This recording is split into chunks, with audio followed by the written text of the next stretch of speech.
Hello students, कैसे हैं आप सब। मैं आज आपके लिए लेके आई हूँ न्यू वीडियो जो फर्स्ट ईयर के स्टूडेंट्स के लिए है, जिन्होंने अभी न्यू एडमिशन लिया है। उनका फर्स्ट चैप्टर है तो उसका इंट्रोडक्शन था ट्रेड थ्योरी। तो जो फर्स्ट चैप्टर है, चाहे इलेक्ट्रिशियन के हैं चाहे और भी कोई ट्रेड के हैं, सभी ट्रेडों का ये फर्स्ट चैप्टर सभी के कॉमन होता है। उसमें यही है कि सुरक्षा सावधानियां, अग्निशामक यंत्र, या आपने जिस ट्रेड में एडमिशन लिया है उसका नॉलेज है। तो सिंपल से 25 क्वेश्चन है, एमसीक्यूज। आप वीडियो को पूरी अच्छे से देखिए। फर्स्ट चैप्टर है इंट्रोडक्शन द ट्रेड थ्योरी। उसका चैप्टर के एमसीक्यूज है 25 एमसीक्यूज है। तो आप पूरा चैप्टर पढ़ेंगे तो आपको एमसीक्यूज के उत्तर अच्छे से समझ में आएंगे। अगर आपने चैप्टर नहीं पढ़ा है तो आपको एमसीक्यूज अच्छे से समझ नहीं आएंगे। तो आप उनको पहले पिछली वीडियो में आप देखें कि भाई ये चैप्टर कौन सा है और क्या क्या इसका है, तो आपको वीडियो समझ में आएगा। और अगर आप मेरे चैनल से नए जुड़े हैं तो एक बार चैनल को सब्सक्राइब करके ऑल बेल पर क्लिक कर दीजिए, ताकि वीडियो अपलोड होते ही नोटिफिकेशन सबसे पहले आपके पास आए। और पूरी वीडियो को अच्छे से देख के लाइक करके कमेंट जरूर करें और शेयर जरूर करें। और फेसबुक पे आपकी एम्प्लॉयबिलिटी स्किल्स की वीडियो है, आप उसको लाइक और फॉलो करके वीडियो को आराम से देख सकते हैं। सेकेंड ईयर वाले स्टूडेंट के लिए इंस्टाग्राम पे ड्राइंग की है इमेजेस, तो आप उसको भी देख सकते हैं। सेकेंड ईयर वाले स्टूडेंट कोई भी तरह की कंपटीशन एग्जाम दे रहे हैं आप, तो आईटीआई पास कोई भी कंपटीशन देते हैं तो उसके अंदर आईटीआई का बेस तो आता ही आता है। पूरा सिलेबस आईटीआई का ही आता है। तो आपको आईटीआई का जो भी कंपटीशन कर रहे हैं फाइट, वो भी ये वीडियो देखेंगे तो बहुत ज़्यादा बेनिफिट आपको मिलेगा। फर्स्ट क्वेश्चन है, किसी राशि की एक इकाई 1 किलोवाट आवर भी होती है। तो किस राशि की, मतलब कौन सी है, ऊर्जा या पावर या समय या आवेश, किस राशि की एक इकाई किलोवाट आवर होती है। तो किसकी यूनिट 1 किलोवाट आवर होती है। पहली है ऊर्जा, दूसरा है पावर, तीसरा है समय या चौथा है आवेश। ये देखो एनसीईआरटी एग्जाम फरवरी 2017 में क्वेश्चन आया हुआ है। फरवरी यानी कि जो बैक के पेपर होते हैं उनके लिए 2017 में क्वेश्चन आया हुआ है। तो अगर अपन ने यूनिट्स पढ़ी है तो अपन इसका आंसर बहुत अच्छे से दे सकते हैं। तो पहले इसका आंसर क्या होगा, ऊर्जा। क्या होगा, ऊर्जा। ऊर्जा की यूनिट किलोवाट आवर भी होती है। सेकंड क्वेश्चन है, निम्नलिखित सुरक्षा चिन्हों के उदाहरणों में से कौन सा अनिवार्य का उदाहरण है। अब जो अपन ने सुरक्षात्मक चिन्ह पढ़े थे, कौन कौन से पढ़े थे, निषेधात्मक, आवश्यक चिन्ह, चेतावनी चिन्ह और सुरक्षात्मक चिन्ह। तो ये 4 तरह के चिन्ह पढ़े थे। अब इनमें से आपको ये क्वेश्चन में ये पूछ रहा है कि निम्नलिखित सुरक्षा चिन्हों के उदाहरणों में कौन सा अनिवार्य चिन्ह है। 4 ऑप्शन दे दिए हैं, उदाहरण दिए हैं। देखो मैंने आपको पढ़ाते वक्त भी ये बताती हूँ कि इसमें से इस टाइप का ऐसा क्वेश्चन बनेगा, तो वो ध्यान रखने लायक है। ये एनसीईआरटी फरवरी 2015 में क्वेश्चन आया हुआ है। तो पहला ऑप्शन देखते हैं, क्या है, विद्युत झटके की आशंका है, या हेड प्रोटेक्शन करना है, या संचारात्मक तत्व है, या धूम्रपान निषेध है। तो क्या है, आवश्यक चिन्ह या अनिवार्य, कि मतलब ये तो अपन को करना ही करना है। तो क्या विद्युत झटके की आशंका होती है क्या पहले, कि भाई अपन को करंट लगेगा, नहीं, पहले ये थोड़ी पता होता है। तो अपन ये इसका आवश्यक चिन्ह क्या करेंगे। दूसरा है हेड प्रोटेक्शन करना, कि भाई अपन क्या हेलमेट लगा के अपन कोई भी काम करते हैं। तीसरा है संख्यात्मक तत्व, इससे अपन को कोई नहीं। और धूम्रपान निषेध, धूम्रपान निषेध है तो अपन को अनिवार्य चिन्ह क्या हुआ, तो क्या हो गया, हेड प्रोटेक्शन। अनिवार्य चिन्ह नहीं, अनिवार्य चिन्ह कौन सा हो गया, हेड प्रोटेक्शन।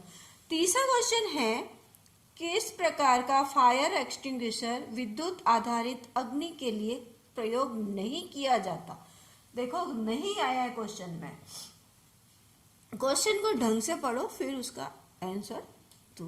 क्वेश्चन है, किस प्रकार का फायर एक्सटिंग्विशर विद्युत आधारित अग्नि के लिए प्रयोग नहीं करना चाहिए। कि मतलब विद्युत तारों से जो लगी हुई आग है उसको बुझाने के लिए प्रयोग नहीं करना चाहिए। किसका प्रयोग नहीं करना चाहिए, बहुत अच्छे से आपको पढ़ाया हुआ है। अग्निशामक यंत्र की एक वीडियो बनी हुई बहुत अच्छी सी है, आपको कहीं बुक्स में भी देखोगे ना तो ये अग्निशामक यंत्र के जैसे है, तो इन सब की वर्णन बहुत कम बुक्स में किया हुआ है। तो आप इनके पूरा वीडियो देखोगे अग्निशामक यंत्र वाला तो आपको बहुत अच्छे से समझ में आएगा। कई कई तो कमेंट में भी ऐसा आया हुआ है कि मैडम आपने ये कैसे कैसे किया, कहाँ से सर्च करके किया है।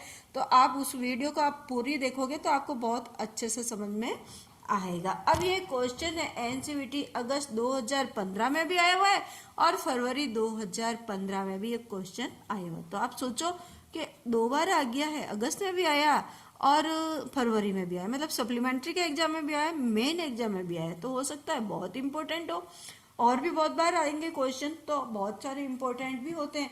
तो कौन सा होता है, हेलोन एक्सटिंग्विशन होता है, जिसको अपन विद्युत की आग को नहीं बुझाते, या कार्बन टेट्राक्लोराइड एक्सटिंग्विशन है, या फोम एक्सटिंग्विशन है, या ड्राई पाउडर एक्सटिंग्विशर है। तो कौन सा जो होता है विद्युत से लगी आग के लिए प्रयोग नहीं करना चाहिए, तो कौन सा होता है विद्युत से लगी आग के लिए प्रयोग नहीं करना चाहिए, तो किसका होता है, फोम टाइप एक्सटिंग्विशन का प्रयोग नहीं करना चाहिए।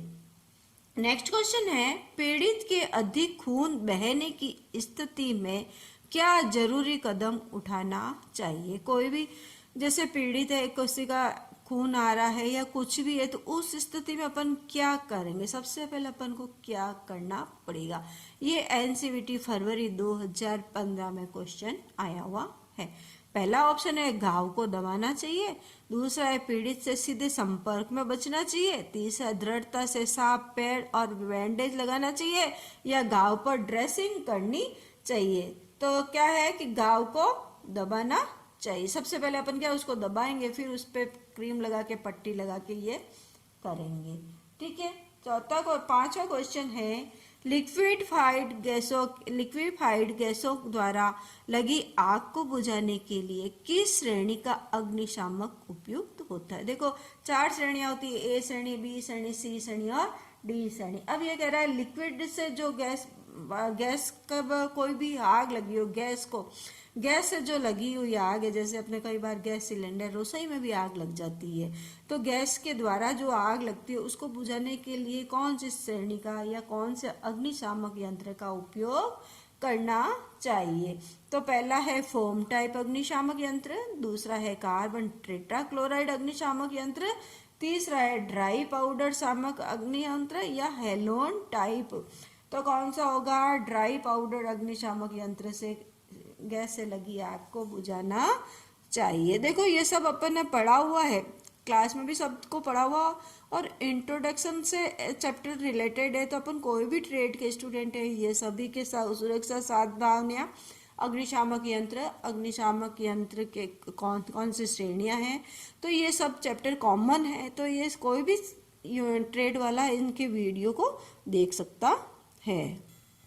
नेक्स्ट क्वेश्चन है, चित्र में प्रदर्शित वर्ग डी अग्नि के लिए सबसे उत्तम अग्निशामक कौन सा है। ये 2014 में क्वेश्चन आया हुआ। अब जो अग्नि है उसके लिए श्रेणी सबसे डी कौन सी अच्छी है, कार्बन टेट्राक्लोराइड अग्निशामक यंत्र, या झाग अग्निशामक यंत्र, या जल से भरा अग्निशामक यंत्र, या गैस कारतूस हेलोन अग्निशामक यंत्र। तो कौन सा होगा, कार्बन टेट्राक्लोराइड वाला अग्निशामक यंत्र। 7वां क्वेश्चन है कि कौन सा प्रतीक खतरे की आशंका को प्रदर्शित करता है। अब ये प्रतीक है, चारों प्रतीक है, ये चारों क्या है, डेंजर के ही प्रतीक है। तो अब डेंजर में ये कह रहा है कि खतरे का कौन सा प्रतीक दिखाता है, डेंजर रिस्क मामला है सारा। ये कौन से चिन्ह है, ये जल्दी से बताओ। डेंजर क्या है, तो सारे इसमें से अपन को क्वेश्चन में पूछ रहा है कि खतरे की आशंका को प्रदर्शित करता है। तो कौन सा, पहला है रिस्क ऑफ डेंजर यानी कि खतरे की आशंका।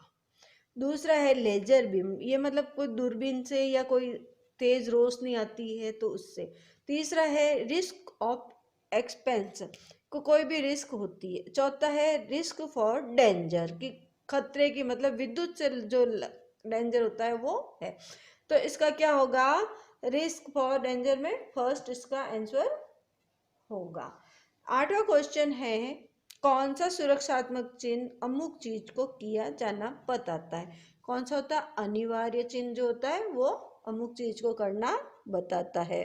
9वां क्वेश्चन है, जब पीड़ित व्यक्ति का मुख नहीं खुला हो तब कृत्रिम श्वसन के लिए किस पद्धति का उपयोग किया जाना चाहिए। भाई क्या अपन कृत्रिम श्वसन क्रिया कराते हैं, सेफर विधि, सिलेबस्टर विधि, मुख से मुख, मुख से नाक विधि से। तो अब ये क्वेश्चन में ये पूछ रहा है कि जब पीड़ित व्यक्ति, मतलब जिसको बेहोश हो गया या पीड़ित है, उसका मुंह नहीं खुला हुआ है तो उसको कृत्रिम श्वसन क्रिया कैसे देंगे। तो पहला है सेफर विधि द्वारा, दूसरा है नेल्सन प्रणाली द्वारा, मुख से मुख विधि द्वारा, या मुख से नाक प्रणाली द्वारा। तो किससे करेंगे, मुख से नाक प्रणाली द्वारा उसको सांस देंगे। ये भी देखो 2015 में क्वेश्चन आया हुआ है।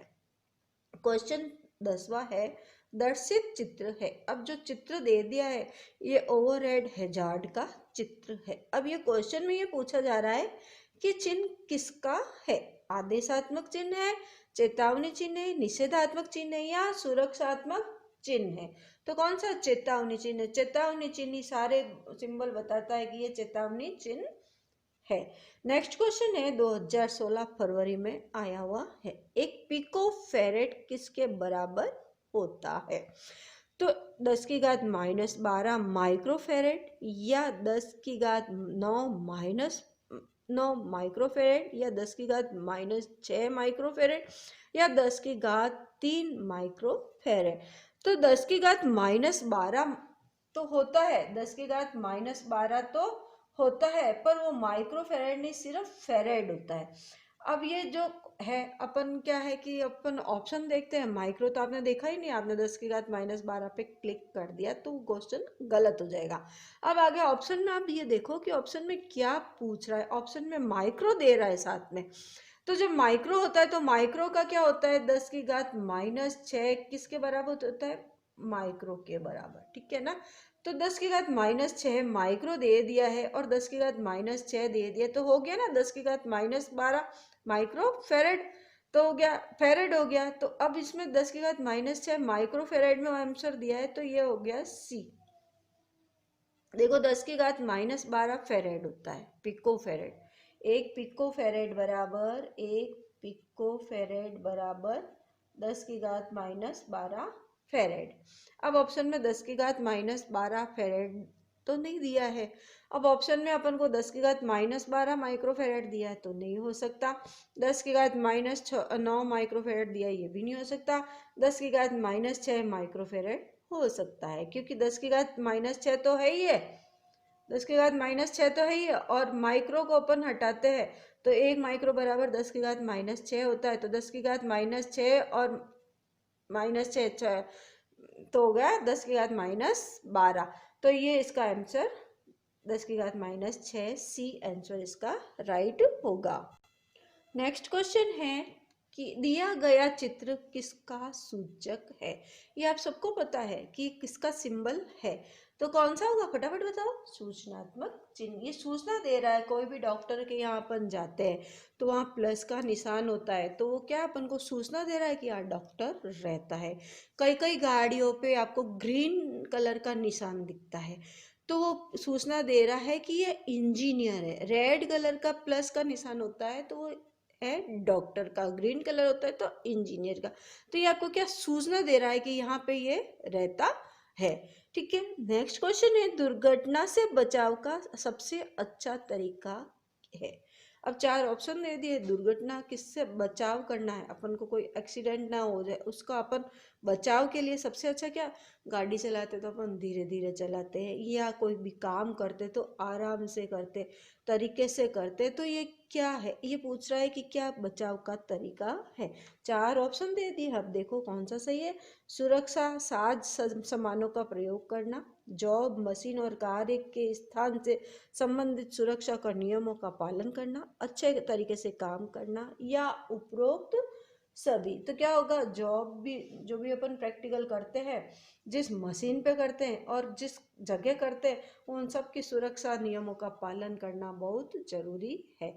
अब जैसे अपन ने सपोज किया कि कैंची है, कैंची को खुली छोड़ दी तो वो अपने लग सकती है। तो कहने का मतलब जो भी अपन बना रहे हैं, जिस मशीन पे काम कर रहे हैं और जिस जगह पे अपन काम कर रहे हैं, उसकी सुरक्षा सावधानियों के नियमों का पालन करके ही अपन को काम करना चाहिए। नेक्स्ट क्वेश्चन है, आर्क वेल्डिंग की स्थिति में अपनी आंखों की सुरक्षा के लिए प्रयोग करना चाहिए। अब देखो, अपन कहीं पे भी जाते हैं, वेल्डिंग करते आप देखते हैं, तो वेल्डिंग करते देखते हैं तो क्या अपन उसको देखते हैं कि वेल्डिंग कर रहा है उसको? नहीं, क्योंकि वो इसकी चिंगारी इतनी तेज होती है कि अपनी आंखों की रोशनी से 1 सेकंड के लिए अपने अंधेरा छा जाता है। तो वो जो वेल्डिंग करता है उसको आपने देखा होगा कि वो क्या पहन के पड़ता है, काले रंग का चश्मा पहन के करता है या नहीं करता? तो क्या गहरे रंग के शीशे वाली स्किन या काले रंग का चश्मा, धूप का चश्मा नहीं पहनता, साफ शीशा नहीं और मास्क नहीं, वो क्या काले रंग का चश्मा पहन के ही वो काम करता है। नेक्स्ट क्वेश्चन है, फर्स्ट एड बॉक्स में घाव भरने के लिए ट्यूब। सबसे इजी क्वेश्चन। अपन एग्जाम हॉस्पिटल भी जाते हैं, अपने घाव हो जाता है तो डॉक्टर क्या लगाता है, नर्स क्या लगाती है, बीटाडिन लगाती है। क्या लगाती है? बीटाडिन, जो येलो कलर की दवाई होती है। तो अपने फर्स्ट एड बॉक्स के अंदर भी बीटाडिन होना जरूरी है। तो बीटाडिन जो ट्यूब होती है वो अपन के फर्स्ट एड बॉक्स में घाव भरने के लिए होनी जरूरी है। नेक्स्ट क्वेश्चन है, देखो 15 क्वेश्चन हो गए हैं, 16 फटाफट 25 क्वेश्चन करना है। अपन पूरी वीडियो को आप अच्छे से देखोगे तो आपको अच्छे से समझ में आएगी। और अगर वीडियो के क्वेश्चन आपको समझ में नहीं आ रहा है तो इंट्रोडक्शन ट्रेड थ्योरी के अपन फर्स्ट चैप्टर है, पूरी वीडियो के 5 पार्ट बने हुए, आप पूरी वीडियो को देखिए। अगर 5 पार्ट आपको नज़र नहीं आ रहे तो फेसबुक पे भी 5 पार्ट है, तो वो आप कर सकते हो, फेसबुक से भी फॉलो और लाइक करके कर सकते हो। नेक्स्ट क्वेश्चन है 16वां, कि कार्यशाला में कार्य के दौरान पहनने में प्रयोग करते हैं। क्या लैब के अंदर, वर्कशॉप के अंदर अपन काम करते हैं तो अपन को कैसे कपड़े पहनने चाहिए? क्या ढीले कपड़े पहनने चाहिए? नहीं, ढीले कपड़े पहनते हैं तो क्या हवा से या मशीन से या उसमें मशीन के अंदर आ सकते हैं, तो ढीले कपड़े पहनने नहीं चाहिए। टाई, मफलर व चप्पल पहनना चाहिए? नहीं, इलेक्ट्रिशियन के लोग होते हैं, चप्पल तो कभी पहनना ही नहीं चाहिए, जूते ही हमेशा पहनने चाहिए। नेक्स्ट क्वेश्चन है, हाथ में घड़ी और अंगूठी का होता है तो अपन क्या पहन के काम करते हैं? नहीं। दूसरी है, डांगरी, जूते और चश्मा पहन के ही काम करना चाहिए, ठीक है ना। नेक्स्ट क्वेश्चन है 17वां, कार्यशाला में आग बुझाने के लिए किसकी व्यवस्था रखनी चाहिए? अब अपन को पता है अपनी लैब के अंदर अपन क्या है, रेत से भरी बाल्टियां भी रखते हैं, अग्निशामक यंत्र भी रखते हैं, और कोई ज़रूरी नहीं इलेक्ट्रिशियन लैब भी हो, अपन कोई भी तरह की लैब होती है तो उसके अंदर पानी की भरी बाल्टियां भी रखते हैं। तो ऑप्शन कौन सा हो गया? डी, उपरोक्त सभी। तो अपन के इतने इजी इजी क्वेश्चन आते हैं, अपन को आने के बावजूद भी अपन गलत कर देते हैं। तो थोड़ा सा अपन दिमाग लगा के अपन पढ़ेंगे ना तो बहुत अच्छे से समझ में आएगा। फर्स्ट पार्ट है, चैप्टर फर्स्ट है, तो उसके 5 पार्ट बने हुए हैं। यूट्यूब पे 2 मैंने डिलीट कर दिए हैं, पर फेसबुक पे 5 पार्ट है, आप उसको 5 पार्ट को पूरे अच्छे से देखेंगे तो आपको ये एमसीक्यूज समझ में आएगा। एमसीक्यूज का अभी इसी चैप्टर का एक पार्ट और बनाऊंगी, आप उसको भी अच्छे से पढ़ेंगे तो मतलब फर्स्ट चैप्टर में से कोई भी क्वेश्चन आता है तो आप कभी भी भूलोगे नहीं, ये गारंटी के साथ ये है। आप पूरी वीडियो देख के पूरे क्वेश्चन सॉल्व करोगे तो आप कभी भी नहीं भूलोगे। तो इसके इस चैप्टर से जितने भी क्वेश्चंस बनते हैं मैं वो आपको सारे क्वेश्चन करा दूंगी, तो इस चैप्टर में से जो भी क्वेश्चन आता है आप आराम से कर सकते हैं। 18वां क्वेश्चन है, विद्युत सप्लाई के तार से चिपके व्यक्ति को दूर करते हैं। अगर किसी के करंट आ गया है, वो तारों के चिपक गया है तो अपन उसको कैसे दूर करेंगे? सूखी लकड़ी या रबड़ के दस्ताने से, या उसका हाथ पकड़ के, या गीली लकड़ी द्वारा, या लोहे के सरिये। अब इतना तो अपने भी दिमाग होता है कि अगर किसी को करंट आ गया है तो क्या है, सूखी लकड़ी से ही अपन उसको पकड़ेंगे ऐसा थोड़ी है, गिल्ली का हाथ हुआ उसको पकड़ लिया तो अपन खुद भी झटके में आएंगे, अपन भी उसके साथ चिपक जाएंगे। तो क्या हो गया इसका ए आंसर, सूखी लकड़ी या रबड़ के दस्ताने से उसको छुड़ाएंगे। नेक्स्ट क्वेश्चन है 19वां, काटने वाले औजारों को कहाँ रखना चाहिए। जैसे कोई भी चीज़ है, चीजल है या कोई भी कैंची है या कोई भी काटने वाले औजार है, कटिंग टूल्स है, उनको अपन को कहाँ रखना चाहिए। नापने वाले औजारों के साथ, खोलने व बांधने वाले औजारों के साथ, सभी औजारों के साथ या सभी औजारों से अलग। तो क्या आंसर होगा इसका, सभी औजारों से अलग। कटिंग टूल्स होते हैं वो एकदम अलग ही रखे जाते हैं। नेक्स्ट क्वेश्चन है 20वां, निम्नलिखित में से कौन सा कारण दुर्घटना का है। पहला है सुरक्षित मशीन पर कार्य करना, दूसरा है कार्य करते समय डांगरी का प्रयोग करना, तीसरा है कार्य करने में जल्दबाजी करना या सुरक्षा नियमों का पालन करना। तो क्या होगा दुर्घटना का कारण, मतलब तो क्या हो गया कार्य में करने में जल्दबाजी करना। देखो 20 क्वेश्चन बहुत जल्दी हो गए हैं, तो अपन जल्दी जल्दी इनको क्वेश्चन को कर सकते हैं। नेक्स्ट क्वेश्चन है दर्शाए गए चिन्हों की पहचान कीजिए। अब जो 3 चित्र बना दिए ये किसके हैं, चेतावनी चिन्ह है, आदेशात्मक चिन्ह है, सूचनात्मक चिन्ह है या निषेधात्मक चिन्ह है। कौन से है ये, निषेधात्मक चिन्ह है कि ये काम नहीं करना, ये दिखाता है।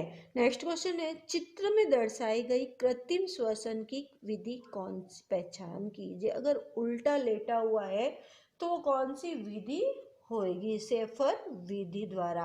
प्राथमिक उपचार में प्रयुक्त सामग्री होती है टिंचर, आयोडीन, बर्नॉल, डिटॉल या उपरोक्त सभी। तो क्या होगी, उपरोक्त सभी।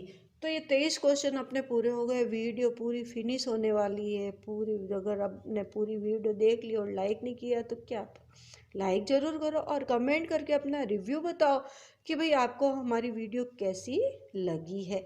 तो आप कमेंट करके हमको बताओगे तो हमको थोड़ा और भी होगा कि हम और अच्छे तरीके से अपन वीडियो बनाएं कि बच्चों को या स्टूडेंट्स को बहुत अच्छी अपनी वीडियो पसंद आ रही है। नेक्स्ट क्वेश्चन है चित्र में दर्शाई गई कृत्रिम श्वसन की विधि कौन सी है। अब लाबार्ड विधि, सेफर विधि, सिलेबस्टर विधि या श्वास तंत्र विधि, कौन सी विधि है ये, सिलेबस्टर विधि। नेक्स्ट है लास्ट क्वेश्चन है आग एक मिश्रण। आग हमेशा किसका मिश्रण होता है, ऑक्सीजन, हीट और फ्यूल का मिश्रण होता है। अब ऑप्शन में अपन को दे दिया है, देखो ऑक्सीजन दे दिया है, हीट दे दिया और फ्यूल है। ये देखो चित्र बना हुआ है इसमें, तो इसमें कौन सा होगा, ऑक्सीजन है, फ्यूल है और हीट नहीं है। अब इसके अंदर ताप है, प्रकाश है और ऊष्मा है। इसमें ईंधन है, ताप है और गैस है। और इसमें ये, तो ये कौन सा, अपन सी को अपन राइट मान लेते हैं। अगर तीनों ऑप्शन यहाँ पे ताप की जगह ऊष्मा होता तो भी सही था। तो एक्चुअल में क्या होता है, ऑक्सीजन है तो ये ऑक्सीजन हो गया, ठीक है। हीट है तो ये हीट का ये ऊष्मा हो गया, और फ्यूल है तो ईंधन हो गया, तो ये ईंधन हो गया। तो ये 3 चीजें इसमें होती है, तो ये आग का एक मिश्रण होता है। तो आज अपन ने इंट्रोडक्शन ऑफ ट्रेड थ्योरी उसका फर्स्ट चैप्टर का फर्स्ट पार्ट का अपन ने एमसीक्यूज 25 एमसीक्यूज किए हैं। अगर आपकी पूरी चैप्टर की वीडियो देखनी है तो आप वीडियो को प्लेलिस्ट में जाके फर्स्ट चैप्टर देखेंगे तो उसमें आपको वीडियो मिल जाएगी। और अगर फेसबुक चलाते हैं तो आप फेसबुक में भी इसके 5 पार्ट दिए हुए हैं, तो आप फेसबुक पे भी लाइक फॉलो करके वीडियो देख सकते हैं। एमसीक्यूज का फर्स्ट पार्ट है फर्स्ट चैप्टर का, इसके और पार्ट्स बनाऊंगी तो आपको पूरे फर्स्ट चैप्टर के क्वेश्चंस याद हो जाएंगे। और अगर आपने मेरे चैनल को सब्सक्राइब नहीं किया है तो प्लीज़ एक बार सब्सक्राइब करके बेल आइकन को ओके करें ताकि सारी वीडियो की नोटिफिकेशन सबसे पहले आपके पास आए। अगर कम्युनिटी आता है तो आप कम्युनिटी को भी लाइक करके कमेंट करके बताइए कि आपको हमारी कम्युनिटी कैसी लगी है।